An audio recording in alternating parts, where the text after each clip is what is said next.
What would make your burger special? I'm very basic when it comes to burgers, but cheeseburger with some pickles, ketchup, but then like let's get crazy and throw on some other sort of meat. Right. That's what makes it special. Yeah, that's what makes it special.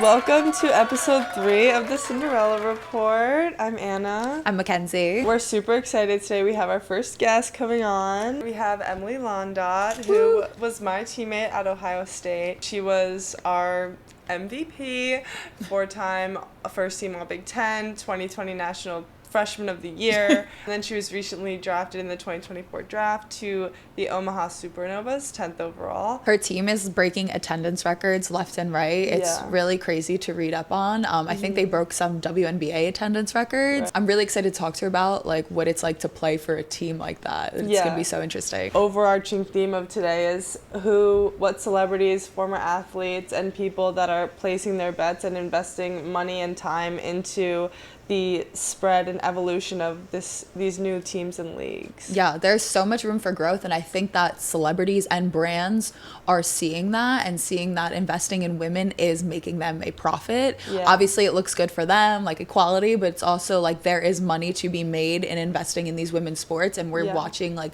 crazy growth right now. Last week, we talked a little bit about partnerships, and as we'll see today, the Pro Volleyball Federation. There's so many celebrities and former athletes that are placing their bets essentially on these new teams. I saw Tom Brady as a minority owner in the Las Vegas Aces. Yeah, Patrick Mahomes, who is also this NFL star, along with his wife Brittany, are majority investors in the Kansas City Current. You know, to take that money and put it toward women's sports is like, whoa. Dwayne Wade invested in the Chicago Sky, and he talked about his daughter and like her future and stuff like that. So this Angel City FC, the football club, Natalie Portman, Eva Longoria, Jennifer Gardner, Jessica Chastain, like it's really like a whole list of like celebrities. It's so cool. And obviously Alexis Ohanian's at the founding of it. Yeah, I think that's so funny, like just speaks to people supporting their small town of LA, like all these celebrity investors wanting to bring women up with them. I used to live in LA, and that stadium that they play in is actually beautiful. Really? Yeah, I remember driving with one of my friends, and I remember pointing it out because it really stood out to me. Soccer's a big one.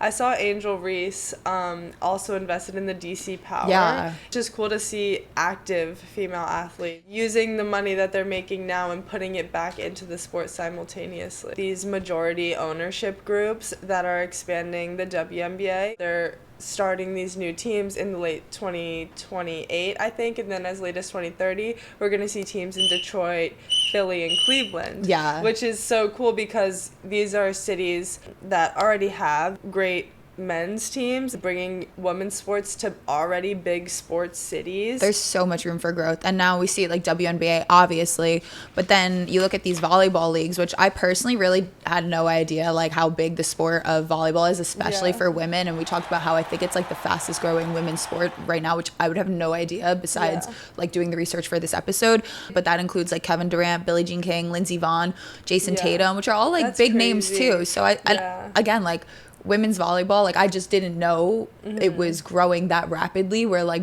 bigger name celebrities and athletes would get involved in it like that. Yeah, I think it first stood out to me, PVF, which is the Pro Volleyball Federation, is very new. It was announced in 2022, and then they had their first inaugural season in 2024. But I remember when I was at Ohio State playing in Columbus, we had the Columbus Fury, which is the main professional sports team in Columbus. So it was really cool to like be in the area for the first year, and just being around the city, like hearing people talk about this professional sports team, what families were doing that weekend was going to the Columbus Fury game. And then Joe Burrow was at their first game. Yeah. And people were, I'm like, what? Joe Burrow, what's he doing here? And he's from Ohio, so, you know, starting to connect the that dots. makes so much more sense. I was wondering, like, what he had to do with it. Yeah, that makes a lot of sense. Yeah, it turns out he was an investor in the team, which was really cool to see someone with that kind of star power and, like, loyalty to the state of Ohio to come back and then pour into this new league was really cool. We should go to a Columbus Fury game. No, I know. In hopes of seeing Joe Burrow. I may have gone to a game or two. Alexis Ohanian and his big investments in women's soccer. When I first discovered their investment in the Toronto Tempo, that's what was kind of inspired. Like this whole idea of women and business and entertainment is all kind of like coming together to create this brand new expansion. They're like such a power duo. Like I feel like a few of the teams that I looked up, he's poured money into them, which is like really awesome and like good for her that that's her husband. Yeah, and I think they see fruitfulness coming from this investment, which I think is like such an indicator. That's kind of how I felt about it. Like obviously it's a great look to be invested in women's sports for any celebrity or any brand, but like we were talking about before, like that also means there is money in it, and that's what we're talking about with some of these partnerships. Yes, it's a lot for a brand to invest in a person, but you're investing in that person because you think this person's going to make you money. So it's like awesome, like a great look for the brand, like supporting the WNBA or whatever it is, but like it's also they're going to make money off it because there is money in women's sports. The Athletes Unlimited Softball League, the MLB, it's their first partnership with a women's professional sports league, and they are sponsoring them in some way. There's a women's rugby. March of 2025 was their debut like season, the women's rugby league. What about Unrivaled, the 3x3 women's basketball league co-founded by WNBA stars? Do you know about that? Yeah, I know about that. We talked about that, I think, in the first podcast with Paige Beckers. She signed her contract with Unrivaled. Yes. And that's going to make her more money than her NBA contract. I do remember like this. 3 years or something crazy. But they have a ton of celebrity investors, too. And that's kind of like a whole new sport. Like, that's not NBA or WNBA or basketball because it's a 3v3 league. That's, capitalizing on the different type of athleticism that maybe females bring to the game. This is going to be super fun to hear Emily's perspective on, and I'm excited to talk to her. All right, guys, everyone give a nice warm welcome to Emily Londot, our very first guest on the Cinderella Report. Lonnie was my teammate for my year at Ohio State. She was our star standout player. Tell us a little bit about what it was like growing up, and what did you have your sights set on from a young age? Great growing up as a female athlete. I had a lot of female athletes in my family. So I grew up watching women's sports, which is the best childhood ever, right? But yeah, I watched both my older sisters play volleyball, and then my mom was a volleyball coach. So I was always in the gym with her. So I always had a dream of playing college volleyball like her and my sisters. And then once I got a little older, I was like, wow, this is bigger than college volleyball. Like, I could go pro. I could play for USA. The Professional Volleyball Federation is such a new program. How have your goals shifted from maybe when you were like young, just getting started in volleyball, to now that this league has been created? Growing up, it was definitely going to college, playing college volleyball. But once I got to college and realized like, oh, there's professional volleyball overseas at the start of my career in college, that was definitely what I was setting my sights on. But once the US leagues started, I was like, yes, like this is what I want to try to get into, because I'm such a homebody, and having a league in the US where my parents and my family can come watch and they're just a short flight away instead of a 20-hour flight away, like that was definitely my dream. Yeah, that's what was so interesting to me, was like even when you were a freshman in college, I feel like if someone were to ask you like your goal is either okay to go to the Olympics and play in the Olympics, or you have to go overseas, staying and playing professionally in the US wasn't even an option just a couple of years ago. I really need to know about your experience like on this team, because I read up on it and you guys are breaking attendance records. You're winning like the championship. I want to know like what your experience is like coming onto a team like that as a first year. Like that must be really awesome, but maybe like overwhelming too. Yeah, it was definitely incredible. Like as soon as I stepped into Nebraska, the volleyball community was like, oh, we loved watching you in college. We're so excited to see you play in Omaha, that kind of stuff.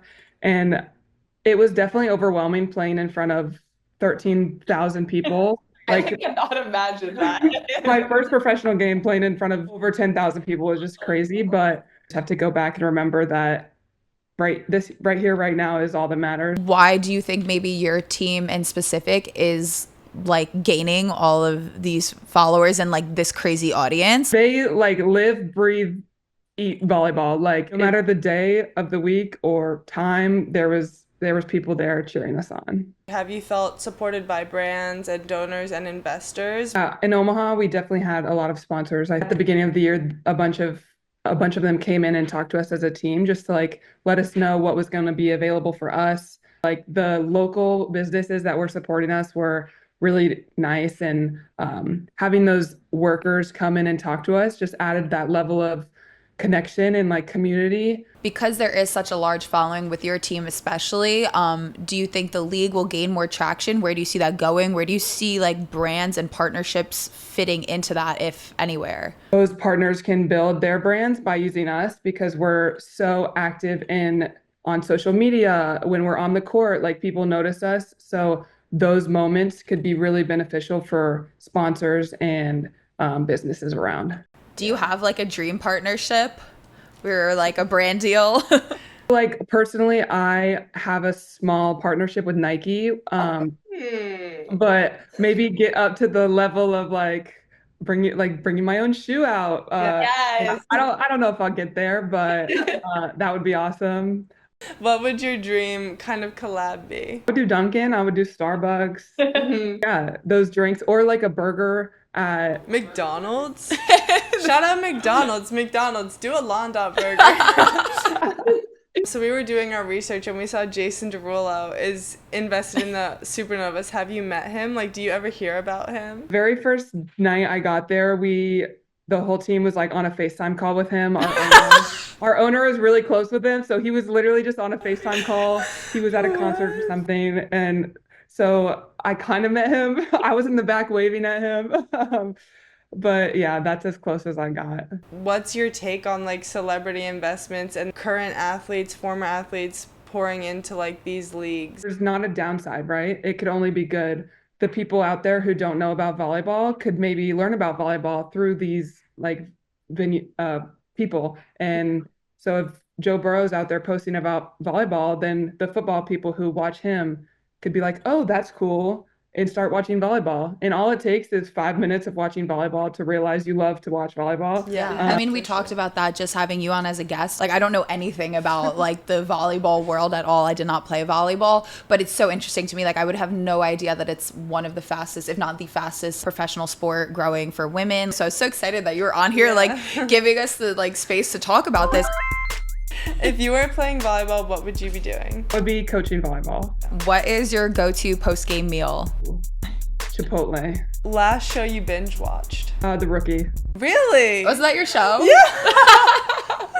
That was the show I just worked on. Okay, ultimate volleyball dream. See, this has changed a lot. It used to be the Olympics, but like as I grow up and realize all that takes, I think just winning a championship in the PVF, that would be my dream. I was gonna say Olympic gold medal. It'll happen. You never know. 100%. Do you have any female icon or role model that you've looked up to, like thus far in your career? I feel like when I was younger, just seeing all of the female athletes like Serena Williams, Carrie Walsh Jennings, but then as I grew up, like seeing that right in my area, like Michelle Barch-Hackley, she was a gold medalist, and then Nicole Fawcett, those two like really got me through college. Yeah, Barch and Nicole were two icons themselves. Barch, Olympic gold medalist, standout, just still played with us in practice. And then Nicole was a 4-time NCAA champion at Penn State. They'd be great to have on too. Well, thank you so much for coming on, Lonnie. Thank you for talking with us and being on the pod. This was awesome. Thanks for having me. Bye. Bye. I texted my friends, ladies, if you could have one female athlete do a collab with a brand or come out with a line or product, what and who would it be? So my first response was Jordan Thompson, curly hair product for athletes. Okay. Which I think could be really cool. Coming from an athlete's perspective, who's better to attest to that than a female athlete who's jumping, diving, doing all these things? Like, give us curly hair product. The first one that I got back was my sister said Sha'Carri Richardson, and she would buy an energy drink or some sort of electrolyte drink. I think that would be really cool. And then for her to either do a partnership or come out with her own brand. So I had Sha'Carri Richardson too. One of my friends said Sha'Carri Richardson nail brand. Oh my gosh. Yeah, because yes. like, you know, press on nails or whatever, Yes. like that are gonna last.